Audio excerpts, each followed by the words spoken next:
اور polling agents کو پہلے ہی فارم 45 پر دستخط کرنے پہ مجبور کر کے دھاندلی کی گئی. اچھا یہ چھپا تھا کہ یہ لاہور کے ایک حلقے میں ہوا ہے. پتن والے کہہ رہے ہیں کہ یہ لاہور کے ایک حلقے کے علاوہ بھی یہ ہوا ہے. مختلف جگہوں سے عامر صاحب یہ رپورٹس بارہا موصول ہو رہی تھی جو آپ بتا رہے ہیں. اس میں پتن کی یہ رپورٹ کہتی ہے کہ ہم نے دیکھا کہ پرسنٹیج کے حساب سے تقریباً 25% کے قریب جو لوگ تھے انہوں نے پاکستان تحریک انصاف کے لیے اپنا ووٹ کاسٹ کیا. مگر اگر ہم جیت کو سامنے رکھتے ہیں تو اس میں مسلم لیگ نون اکثریت حاصل کر گئی ہے. 12% افراد نے یہ بتایا ان کو کہ 38 پولنگ سٹیشنز کو ان کی رضامندی کے بغیر تبدیل کیا گیا. یہ کوئی چھوٹا فگر نہیں ہے. 12% لوگ بھی آپ نے خود بتایا کہ اس میں ایک تو ووٹر کم رہتا ہے, اس میں مارجن کم نظر آتا ہے, اس میں بھی یہ بہت زیادہ تعداد بتائی جا رہی کہ 12% لوگ جو ہیں وہ شامل ہیں. اور دوسرے 14% نے کہا ہے کہ پی ٹی آئی اور سنی اتحاد کے جو پولنگ ایجنٹس تھے وہ موجود نہیں تھے. پھر یہ بتایا ہے کہ 10% لوگ دعویٰ کر رہے ہیں کہ ان پر ان کی مرضی کے خلاف ووٹ ڈالنے کے لیے دباؤ بھی ڈالا گیا ہے. 12 ایگزٹ پولز کروائے ہیں اور بھی اس کے اندر خوفناک تفصیلات ہیں کہ 12% نے پولنگ بوتھ کے اندر دھاندلی کا شبہ اظہار کیا. پھر 7% لوگوں نے کسی قسم کی دشواری کا سامنا کیے بغیر ووٹ ڈالے. تو یہ مختلف ان کی وہ ہیں. میں ذرا تصحیح کر دوں, 40% نے پی ٹی آئی کو ووٹ ڈالا ہے, 25% لوگ مسلم لیگ نواز کے حق میں. ان کے ایگزٹ پتن کی ایگزٹ کنٹرول کے جو نا پولز کے مطابق جو ہے یہ صورتحال ہے. مگر چیدہ جہاں پہ ایک مزدار ذرا نوٹسبل وہ ہیں. ایک تو این اے 8 باجوڑ میں یا آزاد امیدوار جو ہیں مبارک زیب صاحب 67,000 ووٹ لے کر کامیاب ہوئے ہیں. اب یہاں پہ یہ کیس تھا کہ پی ٹی آئی نے وہاں پہ ان کو ٹکٹ نہیں دی تھی. مبارک زیب کے بھائی جو ہیں ریحان زیب کو 31 جنوری کو قتل کر دیا گیا تھا, جس کی وجہ سے یہاں الیکشن کینسل ہو گئے تھے. ابھی جو ہے پی ٹی آئی نے ان کو ٹکٹ نہیں دی اور وہ عمران خان کے پوسٹر پکڑ کے انہوں نے جو ہے پی ٹی آئی کے جو حمایت یافتہ تھے ظفر گل خان کو ان کو شکست دی. ایک تو یہ ایک واقعہ تھا کہ پی ٹی آئی نے ابھی بھی غلطیاں نہیں سیکھی کہ جو پاپولر کینڈیڈیٹ تھا جس کے بھائی کو کی موت واقعہ ہوئی تھی اس کو ٹکٹ نہیں دی اور وہ بیچارہ سرخرو ہوا. اور پی ٹی آئی والوں نے بڑا شور مچایا تھا کہ ہمارا کارکن ہے, ہمارا بڑا یہ اچھا کارکن تھا ریحان زیب جس کی موت واقعہ ہوئی ہے, اس کے باوجود اس کے بھائی کو ٹکٹ نہیں دیا. جی دوسرا ظاہرہ گجرات کے اندر تھا کہ بہت وہاں پہ خاندان کے اندر اپنی لڑائی چل رہی تھی. مگر یہاں کا بھی تھوڑا سا یہ امیجن کرنا مشکل بات ہے کہ پرویز لائی صاحب جو ہیں وہ اتنا عرصہ چیف منسٹر رہے ہیں, پچھلے 50 سال سے سیاست کر رہے ہیں. تو موسیٰ لائی جو ان کے بھتیجے ہیں وجاہت حسین کے بیٹے ہیں, ان کو 63,000 ووٹ پڑ گئے ہیں اور پرویز لائی کو صرف 18,000. اور یہ ایک تھوڑا سا ہے. سب سے زیادہ بڑی جو انوملی ہے آپ اقتدار کہہ سکتے ہیں وہ ہے وزیر آباد میں. اچھا وزیر آباد میں یاد رہے کہ یہاں پہ علی پور چٹھا سے اب جو ہے فیاض چٹھا صاحب جو ہے نا وہ ہار گئے ہیں 58,000 سے اور عدنان افضل صاحب جو ہے نا نون لیگ کے وہ 74,000 لے کے جیت گئے ہیں. مزیدار بات یہ ہے کہ عام انتخابات میں یہاں پہ یا محمد احمد چٹھا صاحب جو ہیں وہ اس وقت غالباً مفرور تھے, وہ حلقے میں نہیں جا کے کیمپین ہی نہیں کر سکے. ان کے اوپر بے تحاشا کیسز تھے, انہوں نے کیمپین نہیں کی اور ان کو 87,000 اس نشست پہ ووٹ ملے تھے. 87,000 87,000 ووٹ ملے تھے. اور عدنان افضل صاحب پہلے بھی جن کو موقع ملا تھا یہاں پہ بہت زیادہ کیمپین کرنے کو, ان کو 49,000 صرف ملے تھے. تو اب جو ہے ان کے یہ جو بھائی ہیں محمد کے فیاض چٹھا صاحب وہ ایکٹیولی کیمپین بھی کی مگر اس کے باوجود جو ہیں وہ تقریباً 16,000 ووٹ سے ہار گئے ہیں. تو یہ ایک تھوڑی سی انوملی موجود ہے. باقی ناروال میں دانیال صاحب بیٹھے ہوئے تھے ٹی وی پروگرام میں دیکھ رہا تھا, وہ پوری بوری لے کے آئے ہوئے تھے بوگس اس کی, اور ان کے بقول وہاں پہ جو ایک لسٹ لے کے آئے ہوئے تھے کہ جو ٹریننگ دی جاتی ہے پولنگ ایجنٹ کی تو 90% جن کی ٹریننگ ہوئی تھی وہ موجود نہیں تھے، وہ بلکہ لسٹ کے مطابق پڑھ کے بتا رہے تھے. انہوں نے کہا جی باقی 10% اصلی تھے جن کی ٹریننگ ہوئی ہے، باقی ادھر ادھر سے پکڑ کے جو اپنی مرضی کے لوگ جو ہے نا پولنگ ایجنٹ لگائے تھے. کوئی بڑی لمبی داستان ناروال کی بتا رہے تھے. یاد رہے کہ پچھلی دفعہ دانیال عزیز کیونکہ نائل ہو گئے تھے تو ان کی بیگم صاحبہ لڑی تھیں، اس کے باوجود وہ 50,000 کے ووٹ مارجن سے جیتے تھے. عامر صاحب کئی جگہوں سے یہ شکایات بھی تھی کہ فارم 45 کے اوپر جو پولنگ ایجنٹس کے سگنیچرز تھے وہ پولنگ کا وقت ختم ہونے سے پہلے ہی کروا لیے گئے. ایک تو یہ بڑا فساد مچا، اور اس کے علاوہ آپ نے دیکھا بہت ساری ویڈیوز آئیں کہ کس طرح سے ٹھپے لگ رہے ہیں، کس طرح سے بوگس قسم کے ووٹ ڈالے جا رہے ہیں. اور ایک خاتون کی تو ویڈیو ایسی ہے عامر صاحب جو یہ گفتگو کر رہی تھی کہ عوام کو بلا کر ذلیل کرنے کی کیا ضرورت تھی اگر یہ سارا پروسیجر یہاں پر بیٹھنے والے لوگوں نے خود کرنا ہوگا. کئی جگہوں پر پولیس کے حوالے سے بھی شکایات آ رہی تھی. تو اس دفعہ تو بائی الیکشنز میں عامر صاحب وہ کہتے ہیں نا حد ہو جانا، وہ حد بھی کراس ہو گئی ہے. وہ حد تو میں سمجھتا ہوں کہ 8 فروری کو بھی حد بڑی کراس ہوئی تھی، مگر وہاں پہ اب اس کو جیسے مرضی تشریح کر لیں، نون لیگ والے صحیح کر رہے ہیں اس سینس میں کہ ان کو تو ظاہر ہے اب وہ وکٹری لی ہے. یہ بات ہے 8 فروری میں بھی یہی الزامات تھے، یہی پریشرز تھے، مگر کچھ ایسا ہوا کہ لوگ ابھی پی ٹی آئی کے لوگ اتنی مزاحمت نہیں ہوئی. اس وقت بھی انتظامیہ نے کوئی کسر نہیں چھوڑی تھی، اس وقت بھی انتظامیہ نے یہی کام کیے تھے. اب اس کو 2 انٹرپریٹ کرنے کے طریقے ہیں. ایک یہ کہیں کہ پی ٹی آئی والے لوگ اس دفعہ بائی الیکشن میں اس طرح لوگ نہیں لے کے آ سکے، بائی الیکشن میں ویسے بھی کم آتے ہیں، یا پھر جس طرح نون لیگ والے تشریح کر رہے ہیں کہ جناب دیکھ لیں ہم نے ٹرن اراؤنڈ کر دیا ہے، مریم بی بی نے کمال کر دیا ہے. اب یہ کہ یہ پی ٹی آئی والے کہیں گے کہ جناب یہ انہوں نے سسٹم مزید پرفیکٹ کر لیا ہے، جو کہ پھر یہ ایک نشانی دیتا ہے. مگر پرابلم یہ ہے، ایشو یہ ہے کہ یہاں ہمارے جو ہے نا اداروں پہ یہ ایک پچھلے کئی دہائیوں سے سلسلہ چل رہا ہے. کبھی بھی کوئی الیکشن جو ہے مجھے یاد نہیں پڑتا 77 آنورڈ جو ہے کوئی صرف 1970 کا الیکشن تھا جو کہ ایکسیپٹ کیا گیا تھا. اس کے بعد سے کوئی الیکشن بھی کبھی بھی کسی پارٹی نے ایکسیپٹ نہیں کیا، مگر ہر الیکشن میں ایک نیو نارمل، ایک نیا نیکسٹ لیول آ جاتا ہے. اور اس بارے میں کیا خیال 2024 میں سمجھتا ہوں ایک نیکسٹ لیول اس لیے بھی آ گیا ہے کہ یہاں اگر فار ایگزامپل ساری بھی نون لیگ جیت جاتی یا ساری بھی کوئی اور پارٹی بھی جیت جاتی تو اداروں کے اوپر ویسے ہی اعتبار نہیں رہ گیا. کوئی نہیں مانتا، الیکشن کمیشن کے اوپر اعتبار نہیں ہے، پولیس پہ انتظامیہ پہ اعتبار نہیں ہے، کسی پہ کوئی اعتبار نہیں رہ گیا. اس سسٹم اور یہ جو الیکشن ہوئے ہیں چاہے وہ ضمنی انتخابات ہوں، عام انتخابات کے حوالے سے مظہر عباس صاحب سے بڑی تفصیل سے ہماری گفتگو ہوتی رہی ہے. مقابل میں جو ضمنی انتخاب ہوا ہے اس کے اوپر مظہر عباس صاحب ہمارے ساتھ موجود ہیں. سر بہت شکریہ آپ کے وقت کے لیے. میرے خیال میں ان سے بھی جانتے ہیں کہ یہ بائی الیکشنز انہوں نے کیسے دیکھے. میں آپ کا ہی سوال مظہر سے ٹاس کر دیتا ہوں کہ مظہر آپ کو یہ رزلٹ سے کوئی حیرانگی ہوئی ہے؟ دیکھیں عامر، جو جنرل الیکشنز ہوتے ہیں نا وہ ایک ویو ہوتی ہے اور اس ویو میں بہت سی چیزیں ہوتی ہیں. یہ جو 8 فروری کا الیکشن تھا اس میں ظاہر ہے بہت ہی غیر معمولی طریقے سے ووٹر نکلا اور اس نے ووٹ دیا، اور واقعی پہلی مرتبہ ہوا کہ سیاسی جماعتوں کے انتخابات میں آزاد امیدواروں کا گروپ سنگل لارجسٹ گروپ بن کے نکلا. تو یہ ایک بہت ہی غیر معمولی رزلٹ اس کے. لیکن اگر آپ یہ تسلسل ضمنی الیکشن میں دیکھیں تو ایکسپیکٹڈ تھا بھی نہیں. اس کی بڑی سمپل سی وجہ ہے کہ ضمنی الیکشن میں ویسے بھی ایک ظاہر چیزیں سامنے آ چکی ہوتی ہیں عام انتخابات میں، اور ضمنی الیکشن میں نارملی ہوتا بھی اسی طریقے سے ہے کہ بہت مشکل ہوتا ہے. 8 فروری میں ووٹر خود نکلا، اس مرتبہ ووٹر کو نکالنا تھا. اس میں میرا خیال ہے کافی حد تک تحریک انصاف ناکام رہی ہے، اور اس کی بڑی سمپل سی وجہ ہے. آرگنائزیشنلی اگر آپ دیکھیں تحریک انصاف کا تو آرگنائزیشنلی آپ اس کے 8 فروری آنورڈ دیکھ لیں جو تحریک انصاف میں کبھی کوئی کور کمیٹی بنی، پھر اس کے اوپر ایڈ ہاک کمیٹی بنی، پھر پنجاب میں ایک الگ کمیٹی بنی، اس پہ پنجاب کے ہی لوگوں کی طرف سے اعتراض ہوا. تو ایک ڈس آرگنائزیشن جو ہے وہ صاف نظر آ رہی تھی. اب آپ اس وقت ضمنی الیکشن میں صرف ووٹر سے یہ ایکسپیکٹ نہیں کر رہے تھے کہ ووٹر نکل کے ووٹ ڈال دے. اس نے کی جو بھی کوشش کی، اور اس کے اندر ظاہر ہے جو اس میں اس کے بعد ہوا بہت سی جگہوں پہ وہ اس کے لیے ایک ڈیمورلائزیشن فیکٹر بھی تھا، اور ان کو کافی حد تک ووٹ پر سے اعتماد بھی ان کا اٹھتا ہے ایک خاصے حلقے کا. تو اس کے بھی وہ تھے. اس میں کوئی PMLN کا کسی پرفارمنس وغیرہ کا وہ جو بھی کہہ رہے ہیں عجیب ہے کہ 2-2.5 مہینے میں کوئی اس طرح کا ٹرن اراؤنڈ نہیں ہوتا.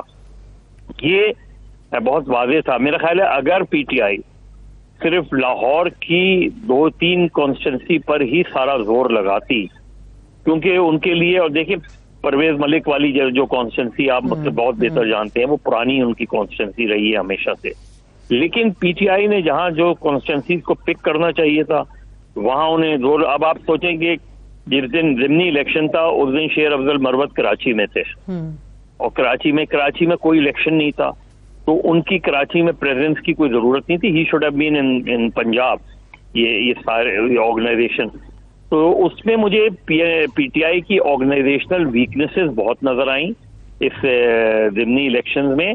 ساتھ میں وہ ساری وہ چیزیں بھی یہ بھی نظر آیا کہ ظاہر ہے وہ تو ڈس ایڈوانٹیجز چلی آ رہی ہیں کہ الیکشن سمبل بھی نہیں ہے, اور اسٹیٹ آپریشن بھی ہے, کیسز بھی ہیں, بہت سے لوگ اس میں بھی کہ اس کے بعد وہ مارکڈ ہو جائیں گے اور ان کو اٹھا لیا جائے گا. یہ سارے فیکٹرز اپنی جگہ تھے. لیکن PTI کو ٹھیک ہے پبلکلی تو یہ ساری باتیں چلتی ہیں کہ الیکشن کی دھاندلی اور یہ ساری چیزیں اس کا, لیکن انٹرنلی PTI کو بہت ضروری ہے کہ وہ دیکھیں کہ آگے کس طریقے سے بڑھنا ہے.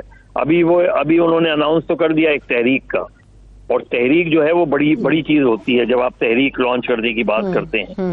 تو اب وہ تحریک لانچ کر پائیں گے نہیں کر پائیں گے, ابھی تو صرف انہوں نے جلسوں کا اعلان کیا ہے, اور سارا فوکس جو ہے وہ دیکھا جائے گا کہ پنجاب میں ان کے جلسے کیسے ہوتے ہیں, تمام تر رکاوٹوں کے باوجود ریلیز کیسے ہوتی ہیں ان کی.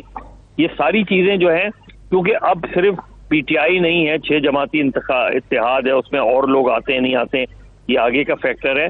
تو PTI کو پوری اوور آل سچویشن کو دوبارہ ڈسکس کرنے کی ضرورت ہے کہ یہ فیکٹر ایک جگہ, جس طرح مظہر جس طرح آپ کہہ رہے تھے کہ 8 فروری کو اس سے بہت زیادہ پریشر تھے, ان کے لوگ بھاگے ہوئے تھے, مفرور تھے, کیسز تھا, تو ابھی تو پہلے کے مقابلے میں کافی ریلیف آ گیا, کافی لوگ آزاد پھر رہے ہیں. تو اس دفعہ جو ہے یہ کہہ دینا کہ جی انتظامیہ نے پہلے بھی کوئی کسر نہیں چھوڑی تھی, تو ابھی تو وہ والا فیکٹر یہ بہانہ کر دینا کہ جی وہ صرف بائی الیکشن تھے اور لوگ کم ٹرن. تو جس طرح آپ کہہ رہے ہیں کہ یہ ان کی کلیئرلی ایک فیلئر تھا, لوگوں کو نہیں لا سکے. یہ فیلئر ان کو یہ دیکھیں ہوتا ہے. پہلی چیز یہ کہ ضمنی الیکشن ڈیفیکلٹ ہوتا ہے. ضمنی الیکشن دیکھیے جنرل الیکشن میں ووٹر نکل کر آیا, ضمنی الیکشن میں ووٹر کو نکالنا پڑتا ہے. نکالنے کے لیے آپ کی آرگنائزیشن ہوتی ہے, آرگنائزیشن کے لیے آپ کو ریچ کرنا پڑتا ہے لوگوں کو. یہ چیزیں مسنگ نظر آئیں کیونکہ 8 فروری کے بعد انہیں یہ اندازہ ہونا چاہیے تھا کہ ضمنی الیکشن ہو رہے ہیں اور ساری کنسنٹریشن ادھر ہونی چاہیے تھی, وہ نہیں ہوئی. اس میں خاص طور پہ دیکھیے سندھ میں میٹر نہیں کرتا تھا, سندھ میں آپ لڑ بھی نہیں رہے تھے, آپ KP میں آپ کا ایزی گوئنگ تھی. آپ کو دیکھیے KP کا ایک نتیجہ ان کے لیے آئی اوپنر ہے نا کہ وہ PTI کا ہی آدمی تھا, لیکن اس نے سرکاری PTI کو ڈیفیٹ دے دی اس نے. اب آپ اس چیز کو دیکھیں نا, یہ کیا ریفلیکٹ کرتا ہے, یہ آپ کی تنظیمی کمزوریوں کو ریفلیکٹ کرتا ہے نا کہ ایک PTI کا آدمی, آپ نے اس کو ٹکٹ نہیں دیا, اس نے آپ کے خلاف الیکشن لڑ کے جیت گیا. اس میں عمران خان اس کا لیڈر تھا, وہ ساری چیزیں اس نے پوری PTI کے طور پہ ہی الیکشن لڑا اس نے, اور اس نے جو آفیشلی نامنیٹڈ PTI کا کینڈیڈیٹ تھا اس کو ہرا دیا. یہ ریفلیکٹ کرتا ہے نا آپ کی آرگنائزیشنل کمزوریوں کو. یہی چیزیں پنجاب میں آپ کو دیکھنی چاہیے تھی, اور وہ بالکل عامر ٹھیک کہہ رہے ہیں کہ بھائی اس حد تک سپریشن نہیں تھا جو اس وقت تھا. اب تو آج آپ کے آدھے لیڈر جو ہیں وہ ان کا نام ECL سے بھی ہٹا دیا گیا ہے اس کا. یہ ساری چیزیں جو ہیں میرا خیال ہے PTI کو, کیونکہ ابھی کوئی وہ نہیں ہے کہ PTI آؤٹ ہو گئی ہے, ختم ہو گئی ہے, ایسا بالکل بھی نہیں ہے.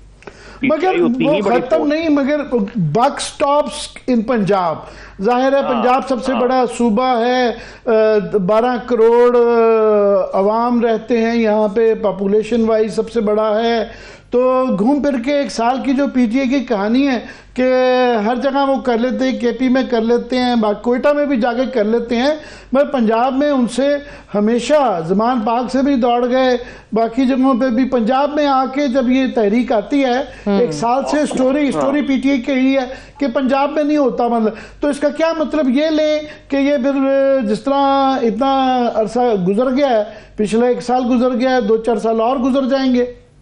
یہی ہے، دیکھیں دو چیزیں ہیں، ایک تو یہ کہ ظاہر ہے آپ کو پتا ہے کہ پنجاب کی ایک سائیکی یہ بھی ہے نا کہ اب ایک الیکشن ہو گیا، ایک گورنمنٹ بن گئی ہے، تو جنرلی لوگوں کا کام بھی انہی سے ہوتا ہے، تو لوگوں کا جھکاؤ بھی اسی طرف ہوتا ہے۔ ایک وہ فیکٹر نظر آیا، اس میں کوئی بھی پی ایم ایل این کی گورنمنٹ کی پرفارمنس ہی نہیں، لیکن لوگوں کو نظر آ گیا یار اس الیکشن سے گورنمنٹ تو تبدیل نہیں ہوتی نا۔ شیر افضل خان جو تھے وہ دوسرے صوبوں میں سنبھالے نہیں جاتے، لاہور ایک ہی دفعہ گئے تھے، وہ عدالت میں انہوں نے 4 پولیس والوں نے دبوچ کے اندر کر دیا تھا، پھر عدالت کے ذریعے واپس آئے تھے۔ ابھی بس قصور تک گئے تھے، ابھی یہ بھی عامر یہ انہیں دیکھنا پڑے گا کہ جب یہ تحریک دیکھیں، جب یہ آپ کہتے ہیں نا کہ موومنٹ لانچ کر رہے ہیں، یہ بہت بڑا اسٹیٹمنٹ ہوتا ہے۔ آپ کی کیا تیاری ہے موومنٹ لانچ کرنے کی؟ آپ نے ابھی صرف جلسے اعلان کیا، اس کے بعد کیا کریں گے آپ؟ یہ ساری چیزیں وہی ہوتا ہے جو انہوں نے پچھلے اس وقت پی ٹی آئی نے کیا تھا کہ عمران خان نے اناؤنس کیا تھا کہ جی گرفتاریاں دیں گے، وہ 2 دن میں فضل آؤٹ ہو گئی چیزیں۔ 2 مرتبہ انہوں نے مارچ کیا کہ ہم غیر معینہ مدت کے لیے دھرنا دیں گے، وہ پھر ایک دن میں واپس آ جانا پڑا۔ دوسری مرتبہ بھی ایسا ہی کچھ ہوا۔ تو جب یہ میرا خیال ہے ان کو پہلے پورا ایک ریویو کرنا چاہیے، جنرل الیکشنز، اس میں دھاندلی، اسٹیٹ کا ریپریشن، پھر اب گورنمنٹ ایک بن گئی ہے، گورنمنٹ اپنے ٹیکٹکس یوز کرے گی، مقدمات، اور اس کے بعد آپ سوچیں گے ایسے میں جب تحریک چلائیں گے آپ تو کیا کیا چیزیں ہو سکتی ہیں آپ کے ساتھ، پاسبل کیا کیا، اور اس کا کاؤنٹر آپ کے پاس کیا ہے۔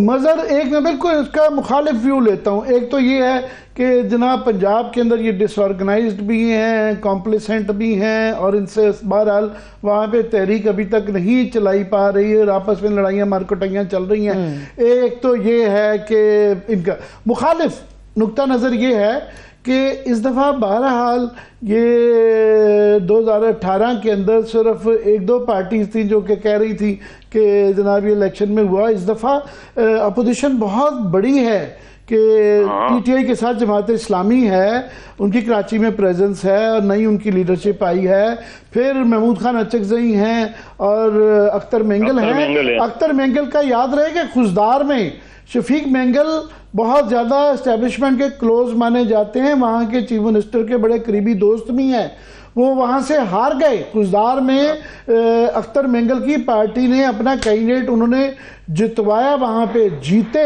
سو بلوچستان میں اگر یہ ہو سکتا ہے تو پنجاب میں نہیں۔ مگر بہرحال جو میرا پوائنٹ آف ویو تھا یہ جو مختلف زاویہ ہے کہ اس دفعہ جے یو آئی بھی ہے، جے یو آئی میں ابھی مولانا صاحب کا بعد میں پروڈیوسر صاحب اگر کہیں ان کا وہ بیان بھی نکال لیں اگر کہ جو انہوں نے خوفناک قسم کا دیا ہے اور جو الفاظ استعمال کیے ہوئے، سو اپوزیشن بھی مزاحمت بھی بڑی سٹرونگ ہے۔ نہیں وہی اس کو انہیں یونائٹ کرنے کی ضرورت ہے نا۔ آپ جماعت اسلامی اور جے یو آئی کو اگر ساتھ نہیں ملائیں گے تو مجھے بہت مشکل لگ رہا ہے کہ یہ تحریک چلا پائیں گے۔ جلسے کرنا تو ایک الگ بات ہوتی ہے، جلسوں میں دیکھیں نا کے پی اور بلوچستان کے علاوہ جو ہے اچکزئی اور Akhtar Mengal, B N P Mengal, آپ کو جب تک آپ اس کو اور وسیع نہیں کریں گے، اور اس کے لیے ظاہر ہے آپ نے بہت سی چیزوں کو تبدیل کرنا ہوتا ہے، جے یو آئی کے بارے میں آپ کو اپنا رویہ تبدیل کرنا ہوتا ہے اس میں۔ لیکن اگر میں نے پچھلے دنوں رؤوف حسن صاحب کا وہ کہا تو انہوں نے ذاتی طور پہ کہا کہ میں تو جے یو آئی کے ساتھ الائنس کا، اب جب یہ اپروچ ہوگی تو ظاہر ہے جے یو آئی کا اپنا جو ایک وہ ہے سولو ہے وہ اپنا وہ چلاتے رہیں گے۔ جماعت اسلامی کے ساتھ آپ اس وقت بھی نہیں گئے جب سنی اتحاد کونسل کے کو چھوڑ کے اگر شاید جماعت اسلامی کے ساتھ جاتے تو آپ کو ریزرو سیٹس مل جاتی، لیکن جماعت اسلامی سے آپ چاہ رہے تھے صرف کے پی کے اندر، تو ظاہر ہے انہوں نے ایگری نہیں کیا۔ تو میرا خیال ہے اوور آل جو ہے تنظیمی، پھر میں کہوں گا کہ یہ آرگنائزیشنل فلاز ہیں پی ٹی آئی کے، جس کو موومنٹ چلانے سے پہلے ان کو ایڈریس کرنا چاہیے، ورنہ موومنٹ اگر فزل آؤٹ ہو جاتی ہے ان کی تو یہ بہت زیادہ نقصان ہوگا. اچھا لیکن مظہر صاحب مجھے یہ بتائیے گا، جس طرح سے آپ نے جلسوں کے حوالے سے بات کی ہے، ہم دیکھتے ہیں کہ وہ کہتے ہیں بالکل صحیح ہے، دودھ کا جلا چھاچھ بھی پھونک پھونک کے پیتا ہے. عام انتخابات میں جو کچھ ہوا اس سے سبق نہیں سیکھا پی ٹی آئی نے، جو بائی الیکشنز میں ہمیں نظر آیا. کیا صرف جلسے، جلوس، ریلیاں، احتجاج، اس قسم کی جو چیزیں ہیں وہ آپ کے بیانیے کو یا آپ کی بات کو مضبوط کرتی ہیں، یا کوئی اسٹریٹجی آپ کو پی ٹی آئی کی نظر آتی ہے کہ جی ہم نے سٹیپ بائی سٹیپ آگے بڑھنا ہے، یا آپ کو لگتا ہے کہ نہیں یہ بس جلسے جلوسوں پہ رہیں گے؟ ابھی تو یہی لگ رہا ہے مجھے، کیونکہ ابھی اس سے زیادہ مجھے ان کے اندر ان کے لوگوں سے بھی بات ہوتی رہتی ہے. تو ابھی بالکل بلینک ہے. اچھا بلینک اس وجہ سے ہے کہ اب جو ہے بیرسٹر گور کچھ سوچ رہے ہیں، شیر افضل مروت کچھ سوچ رہے ہیں، عمر ایوب کچھ سوچ رہے ہیں، شبلی فراز کچھ سوچ رہے ہیں. ایک جو کوہرنٹ وہ ہوتا ہے وہ نہیں نظر آ رہی ہے ان کے اندر کہ آپ آگے کیسے بڑھنا ہے، پلان اے کیا ہے، پلان بی کیا ہے، پلان سی کیا ہے. یہ پلانز نہیں نظر آ رہے ہیں ان کے. یہ بالکل اسی طرح کا فیاسکو ہے جیسے الٹیمیٹلی 9 مئی کو ہم نے دیکھا تھا کہ وہ جو سچویشن تھی. تو اب ان کو اور کچھ لوگوں کو یہ خدشہ بھی ہے کہ کہیں ایسا نہیں ہو کہ کوئی اس طرح کی کال دی جائے اور اس طرح کے واقعات دوبارہ ریپیٹ ہو جائیں. یہ بھی ان کے اندر ایک خوف اور خدشہ ہے اس کے اندر. تو ایک گورنمنٹ، ایک جگہ آپ کی گورنمنٹ ہے کے پی میں، اس گورنمنٹ کو گورنمنٹ کے لحاظ سے کام کرنے دیں. چیف منسٹر کو بھی کہنے کی ضرورت ہے کہ جی اب چیف منسٹر اگر یہ کہے گا کہ میں 4 صوبے میں جاؤں گا، ورکرز کنونشن کروں گا، دیکھتا ہوں مجھے کون روکتا ہے. یہ ٹون جو ہے، یہ ٹون نہیں چلتی. آپ یا تو گورنمنٹ کر لیں یا آپ پارٹی چلا لیں اس کے اندر. اسی طرح پارٹی کو یہ سوچنا چاہیے گا کہ بھائی ہم نے جیسے ریلی یا ہم نے یہ کی تو کیا ہوگا اس کا، کیونکہ سب سے پہلے آپ دیکھتے ہیں کہ آپ کا جو مخالف ہے اس کا اٹیک کیا ہوگا آپ کے اوپر، کاؤنٹر اٹیک کیا ہوگا. تو مجھے وہ چیزیں، وہ پلاننگ نہیں نظر آتی بظاہر اس پوری موومنٹ میں. ٹھیک ہے. اچھا مظہر صاحب، رانا ثناء اللہ صاحب کی اسٹیٹمنٹ ڈیفینیٹلی آپ نے ضرور سنی ہوگی، ان کو سنا ہوگا آپ نے. رانا ثناء اللہ صاحب نے یہ جو بات کی ہے کہ ٹیبل ٹاک کرنے کی ضرورت ہے، اور جو ریلکٹنس ہے وہ بظاہر ہمیں بانی P T I Imran Khan صاحب کی طرف سے نظر بھی آ رہی ہے. رانا ثناء اللہ صاحب یہ دعویٰ بھی کر رہے ہیں، یہ کہتے بھی ہیں کہ اگر آپ ایک ٹیبل کے گرد بیٹھتے ہیں تو کون سا ایسا مسئلہ ہے جو حل نہیں ہو سکتا. کیا یہ چپکلش آپ کو لگتا ہے اسی طرح سے، یا یہ ٹینشن اسی طرح سے آگے بڑھتی رہے گی، یا سولوشن کی طرف بڑھنے کے لیے ایک قدم پی ٹی آئی کو بھی اٹھانا پڑے گا ابھی؟ میں اس میں ایڈ کر دوں مظہر کہ یہ ان کی طرف سے مختلف قسم کے اشارے آئے، بیانات بھی آئے. ایک بیان میں تو انہوں نے کہا کہ جی ہم تو نواز شریف صاحب سے کہہ رہے ہیں کہ وہ جا کے محمود خان اچکزئی اور اختر مینگل وغیرہ سے بھی بات کریں، اور یہ اشارہ قسم کا دیا کہ ایز اے پولیٹیشنوں کو اگینسٹ دا اسٹیبلشمنٹ جو ہے نا اپنے محاذ پہ اکٹھے کر کے بات چیت کرنی چاہیے گی. بعد میں تھوڑا سا ریورس آ گیا، انہوں نے کہا نہیں، اسٹیبلشمنٹ کو پی ٹی آئی اور نون لیگ کو آپس میں ملاقات کرنی چاہیے. تو یہ اشارے جو کہ نواز شریف صاحب کو گورنمنٹ میں بھی ہیں اور گورنمنٹ اپوزیشن سے بھی بات چیت، یہ does it make sense, possible ہے؟ ابھی تو مشکل لگ رہا ہے، لیکن اصل چیز یہ کہ دیکھیں رانا ثناء اللہ جب یہ کہہ رہے ہیں کہ جی اگر بات چیت ہو جائے تو عمران خان صاحب کا بھی جو ہے وہ کیس، عمران خان کی رہائی بھی ممکن ہو سکتی ہے. جی بالکل. اب اگر اس کانٹیکس میں آپ بات کریں گے تو پھر میرا سوال تو ان سے یہ ہوگا نا کہ اس کا مطلب یہ ہے کہ یہ کیسز پولیٹیکلی موٹیویٹڈ تھے کہ کل بات چیت ہو جائے گی تو کیسز بھی ختم ہو جائیں گے، بات چیت نہیں ہوگی تو کیسز قائم رہیں گے. ان چیزوں کو میرا خیال ہے جو ہم ایک طریقے سے جب بیانات دیتے ہیں تو یہ سوچتے نہیں ہیں کہ بھائی وہ مقدمات عدالتوں میں ہیں، تو عدالتوں سے جب آپ بات چیت ایک شروع ہوتی ہے، اس کے بعد جس طرح کا ریلیف ملتا ہے، ہم سب کو پتہ ہے کیسے ریلیف اگر دینا ہوتا ہے تو کس طرح کے ریلیف دیتی ہے گورنمنٹ. لیکن جب آپ یہ کہتے ہیں تو پھر یہ چیز پھر وہ ہوتی ہے کہ اس کا مطلب ہے یہ کیسز پولیٹیکلی موٹیویٹڈ. بالکل بالکل.